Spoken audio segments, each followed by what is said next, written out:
Allô? Allô, prophète, vous allez bien? Oui, oui, bonjour. Bonjour, papa. Mhm. J'ai attendu. Pardon? J'ai attendu cet appel. Ok. Hmm. Je suis tellement occupé, ouais. Je vous écoute. Oui, je vois. Je vous écoute. Si on peut un peu aller vite, s'il vous plaît. D'accord. Je vous ai appelé parce que j'avais un problème. Mhm. Je fréquentais une église ici de la place. Oui. Voilà. Dans cette église, moi je servais le Seigneur normalement. Oui, oui.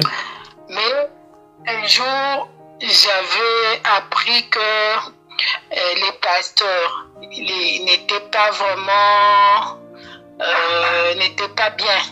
Oui. J'avais décidé de quitter l'église. Mhm. Depuis que j'ai quitté cette église, le pasteur en question me donne des propos de menaces de mort. Il envoie des messages, des insultes par-ci par-là. Mhm. Et jusqu'à dire que je finirai par rentrer là-bas. Mhm. Alors, ça m'a un peu tourmentée parce que les poursuites ne sont pas seulement physiques, mais aussi spirituelles. Mhm. Raison pour laquelle je vous cherchais pour essayer un peu de m'aider dans ce sens-là. Ok. Je voulais d'abord vous poser une question. Qui vous a dit que le pasteur n'était pas bien? Vous avez su comment qu'il n'était pas bien? Et qu'est-ce qu'il faisait qui n'était pas bien? Bon, moi-même, j'avais découvert à travers les dires, ils vont à l'église, à travers les messages. Il arrivait de fois, vous arrivez à l'église, il ne prêche pas, il dit c'est fini, pour aujourd'hui c'est fini. Par des petits gestes là, des petits gestes, je voyais déjà qu'il y avait quelque chose qui clochait. Mhm. Comme quoi, par exemple, soyez un peu clair, soyez un peu plus précis, s'il vous plaît. Vous savez, quand vous êtes dans l'assemblée, Mhm. pour que les pasteurs commencent à exhorter, Mhm. les exhortations comme quoi, comme des insultes, des histoires comme ça. Moi, déjà, ça ne me plaisait pas. Ouais. Et un jour, je m'étais déplacée dans une ville. Mhm. Il y a une maman qui priait par révélation comme ça. Elle m'a dit, ma soeur, tu sers Dieu, mais l'église là que tu fréquentes, Elle a dit comment? les pasteurs là qui dirigent l'église que tu fréquentes n'est pas bien. Il a déjà touché les histoires, tout ça. Ok. D'accord. Et maintenant, qu'est-ce que vous craignez? Qu'est-ce que vous voulez savoir? Bon, c'est que moi, je veux savoir pourquoi est-ce qu'il m'intrigue, pourquoi est-ce qu'il me poursuit, pourquoi est-ce qu'il envoie des messages de menaces, de menaces de mort, de menaces comme quoi mon travail va prendre fin parce que j'ai quitté l'église. Je ne devrais pas quitter. Voilà, son problème, c'est que je ne devrais pas quitter. Oui, oui, je comprends. En fait, vous devez savoir que c'est le pasteur, il se comporte comme ça simplement parce que il y a un membre de moins dans l'église. Vous comprenez? Parce qu'il y a un membre de moins dans l'église. Donc, vous maintenant, en tant que chrétien affermi, ça fait combien d'années que vous êtes dans la foi? Ça fait longtemps. Voilà. Ça fait longtemps. Et quand vous avez lu la parole de Dieu et vous voyez que ça ne correspond pas avec ce que le pasteur vous enseigne, c'est normal que vous quittez. C'est normal que vous partez de l'église. Vous comprenez? Donc, Oui. mais parfois, avant de partir de l'église, c'est souvent bien de parler avec le pasteur une ou deux fois. S'il n'écoute pas, vous quittez l'église. Vous voyez? Bon, maintenant, vous êtes déjà quitté. Ne soyez pas intimidé par ce qu'il vous dit.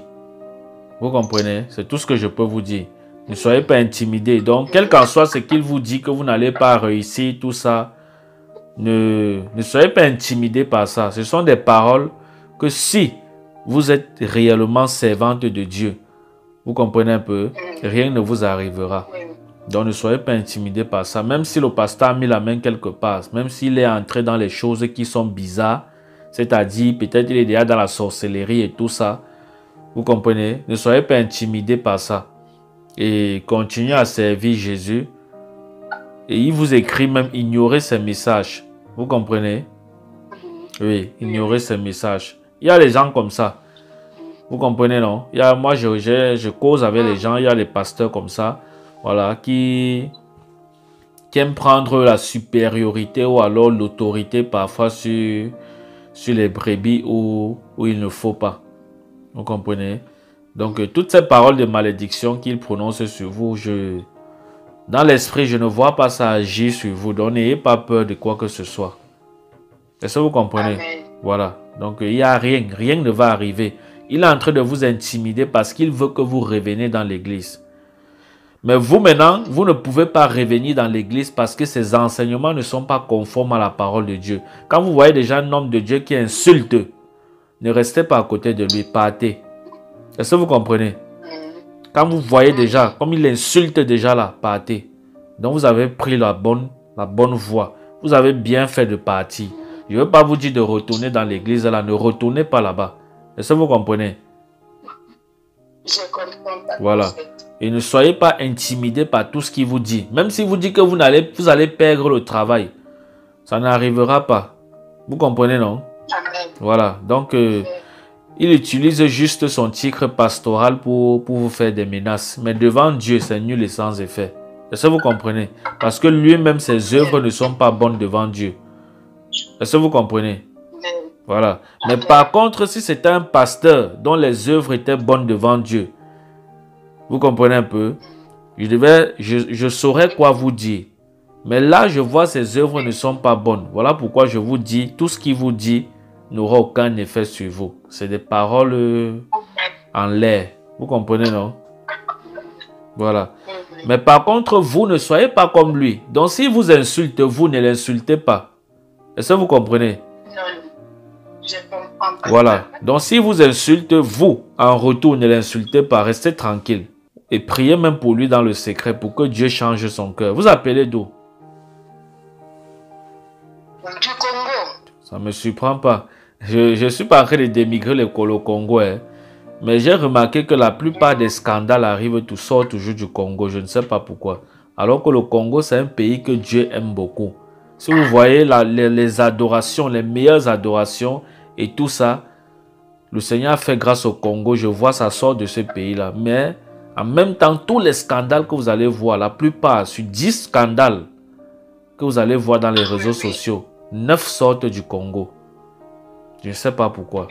9, ce sont les Congolais. Vous voyez. Et ça fait mal pour le corps de Christ. Donc, ce que je vais vous conseiller en tant qu'enfant de Dieu, c'est de continuer à persévérer où vous persévérez dans la justice. Voilà. Ne répondez pas à cet homme de Dieu, à ce pasteur qui vous envoie des intrigues. Est-ce que vous comprenez? Parce que j'ai vu ça dans l'esprit, rien, c'est nul et sans effet. Donc, continuez à persévérer, à servir Dieu dans la justice. Vous comprenez, non? Voilà. Donc, n'ayez pas peur de quoi que ce soit. Je vais prier pour vous, pour que le Seigneur vous accorde la grâce de comprendre ces choses. Est-ce que vous comprenez? Amen. Voilà. Oui, donc, moi, je n'insulte pas les pasteurs. Je ne suis pas quelqu'un qui insulte les pasteurs. Il y a beaucoup d'hommes de Dieu là, dans les réseaux sociaux. Il y a beaucoup là dont Dieu m'a déjà donné le témoignage sur eux qui ne sont pas de Dieu. Des grands hommes de Dieu, vous allez voir les grandes églises, ils sont là. Je ne veux pas juste prononcer leur nom. Ils sont là nombreux. Que Dieu m'a dit parfois, d'autres me dit, Dieu vient et me dit que telle personne que tu vois là, il mange la chair humaine. Je vous dis, j'ai même enregistré ça. La révélation, si j'avais eu ça en 2018, c'est dans mon ordinateur. Le jour que ça va me piquer, je vais balancer ça parce que ça fait mal. Vous comprenez un peu? Oui, oui, Ça ça fait fait mal, ça mal. fait très mal. Il y a d'autres que Dieu m'a dit comme ça que c'est un franc-maçon. Vous voyez? Et la plupart, ce sont toujours les Congolais. La plupart, ce sont les Congolais. Mhm. Oui. Donc, Oui, c'est Christ, c'est vraiment c'est Christ. vraiment C'est très Christ. oui. C'est très Christ. Donc, Mhm. voilà, c'est bien. Vous avez bien fait de partir. Je connais une maman. Il y a une maman qui m'a appelé avant-hier pour la consultation prophétique. Et j'ai vu la maman s'il ne partait plus dans l'église, à l'église. Je lui ai demandé que, mais, est-ce que vous partez à l'église là-bas en Allemagne? Elle m'a dit non. Je lui ai dit pourquoi. Elle m'a dit que parce que le pasteur la harcelait. Le pasteur lui faisait la cour. Un pasteur marié, mais il la faisait la cour. Mhm. Vous comprenez un peu? Vraiment. Et la maman a décidé de quitter l'église à cause de ça. Et j'ai dit à cette maman, c'est bien, c'est bien. Vous avez bien fait de quitter l'église. Vous avez très bien fait de quitter l'église. Donc quand vous voyez déjà, vous êtes dans une assemblée où le pasteur commence à mettre les yeux sur vous. Jusqu'à ce que vous constatez que le pasteur veut coucher avec vous. Fuyez l'église là. Fuyez sans regarder derrière. Fuyez jusqu'à sauver votre tête devant Dieu. Est-ce que vous comprenez? Sauvez votre tête devant Dieu. Parce que le salut est personnel. Est-ce que vous comprenez? Le salut est personnel. Donc ce n'est pas votre pasteur qui va venir vous sauver le jour de l'enlèvement. Voilà pourquoi quand un pasteur fait l'erreur devant vous, il veut déjà vous conduire dans le mauvais chemin. Fuyez, fuyez-le. Ne restez même plus à côté de lui. Fuyez. Est-ce que vous comprenez? Vous ne péchez pas. Hein? Quand vous faites ça, vous sauvez votre tête. Oui. Donc même si c'est moi qui parle avec vous là, en tant que prophète, comme je parle avec vous là, si je commence déjà à vous dire que oh, on se voit dans la chambre là, fuyez-moi, fuyez-moi, fuyez-moi. Ça, ce n'est pas Dieu, c'est la chair qui m'a pris. Fuyez-moi. Ah, c'est vrai. Est-ce que vous comprenez? Oui, oui, voilà. Je comprends. Donc même si hier je parlais bien de Dieu, même si je prêche avec, c'est-à-dire la façon, l'enseignement que je donne est vraiment bien, c'est un enseignement rempli de l'Esprit de Dieu, et que demain, je viens vous dire que je veux qu'on se retrouve à l'hôtel. Fuyez-moi. Fuyez-moi. Est-ce que vous comprenez? Voilà. Donc, ne jouez pas avec votre vie de sanctification. Faites attention. Ne jouez pas avec. Parce que ce n'est pas le pasteur qui va venir vous sauver le jour de l'enlèvement. Le pasteur lui-même, il est en train de chercher sa place devant Dieu. Donc, quand il commence déjà à sortir du droit chemin, quand il commence déjà à sortir des voies de Dieu, et qu'il veut vous entraîner dans ces voies-là, fuyez. Fuyez. C'est qu'il est devenu un faux pasteur. Parce que la plupart des faux pasteurs aujourd'hui, à la base, ce n'étaient pas des faux pasteurs. C'était des vrais serviteurs de Dieu. Mais qui, avec le temps, se sont détournés de la vérité. Est-ce que vous comprenez? Voilà. Voilà. Donc, vous allez les voir là, ils sont pleins dehors là. Donc, faites attention. Vous comprenez, non? Amen. Amen. Voilà. Donc, soyez en paix. Il ne faut même pas que vous soyez troublés du fait que vous avez quitté cette église. Soyez en paix. Est-ce que vous comprenez? Je comprends, pasteur. Voilà. Parce que moi, déjà, en fait, moi, j'étais en train de dire, comme il exagère là avec des menaces, des morts, des messages, de quoi que ce soit, je voulais saisir le tribunal pour qu'on l'arrête un peu. Ça, c'est bien. Mais vous avez... Non. Vous avez même... Ça, c'est même ça. C'est même ça.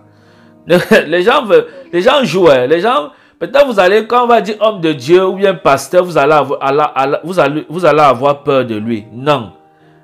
Craignez les pasteurs plutôt qui sont pieux devant Dieu. Les pasteurs qui mènent une vie de justice. Voilà les pasteurs que vous deviez vraiment dire que non. Vous respectez, vous craignez, vous ne voulez pas, vous comprenez un peu. Vous ne pouvez pas les faire ça si oui. Mais un pasteur qui est déjà dans l'injustice, non.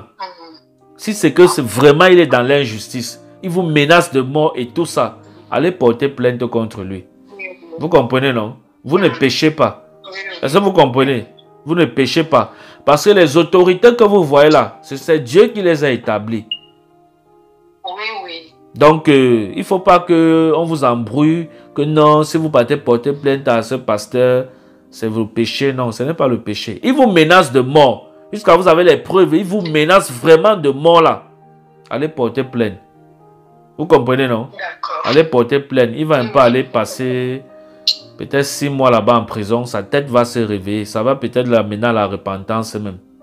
Est-ce que vous comprenez? Oui, oui, je voilà. comprends. Donc, ne jouez pas avec votre foi. Il n'y a personne. Moi, je suis très dur. Hein. J'ai dit, il n'y a personne. Il n'y a personne. Un jour, je suis allé dans le village de mon père. Mon père m'a dit que je venais de naître de nouveau. Mon père m'a dit que si je continue avec mes affaires de Jésus, j'oublie que je suis son père. Moi, j'ai dit que Jésus-Christ sera pour moi plutôt 20 pères, plus que 20 pères. Est-ce que vous comprenez? Moi, j'ai dit ça. Que Jésus-Christ sera pour moi plus que 20 pères. Aujourd'hui, mon père accepte ma foi. Il s'est aligné. C'est comme ça là. Donc, ne jouez pas avec votre foi. Soyez dur. Ne laissez pas quelqu'un vous faire pécher contre Dieu parce que vous allez faire plaisir à cette personne-là. Est-ce que vous comprenez? Non. Oui, je comprends bien. Voilà. Donc, il y a quelqu'un qui m'appelle aussi pour la consultation. Je vais prier pour vous. J'ai assez mis du temps avec vous. Je vais prier pour vous. Vous comprenez? D'accord. Ok. Seigneur, je prie pour ta fille au nom de Jésus-Christ de Nazareth. Je bénis ton nom pour ce discernement que tu lui as donné afin de fuir toute ruse des ténèbres. Père, je prie que comme elle obéit à ta parole, que tu la fortifies au nom de Jésus-Christ de Nazareth. Je prie que tu l'épargnes de toute ruse des loups qui se déguisent, Seigneur, en pasteur dans ta maison. Je prie que tu l'épargnes davantage au nom puissant de Jésus-Christ de Nazareth. Père, je prie pour la puissance de ton esprit dans sa vie. Qu'elle soit totalement remplie de ta présence au nom de Jésus-Christ de Nazareth. Père, je prie que tu pardonnes ce pasteur. Je prie que tu lui viennes en aide. Je prie que tu touches son cœur afin qu'il parvienne, Seigneur, à la repentance, afin qu'il vienne à la repentance au nom de Jésus-Christ de Nazareth, au nom puissant de Jésus-Christ de Nazareth. Seigneur, ta grâce sur ce pasteur, ta grâce sur ce pasteur, afin qu'il revienne sur le droit chemin, dans le nom puissant de Jésus-Christ de Nazareth. Merci Seigneur parce que tu le fais. Merci parce que tu conduis le cœur de ta fille également dans la vérité. Qu'elle soit davantage conduite par ton esprit et loin de toute personne qui voudra, Seigneur, occasionner sa chute dans la foi au nom de Jésus-Christ de Nazareth. Merci parce que tu le fais depuis le Congo. Au nom de Jésus, je t'ai prié. Amen. Amen. Amen. Voilà, soyez bénis. Hein. Beaucoup. Alléluia. Shalom. Amen.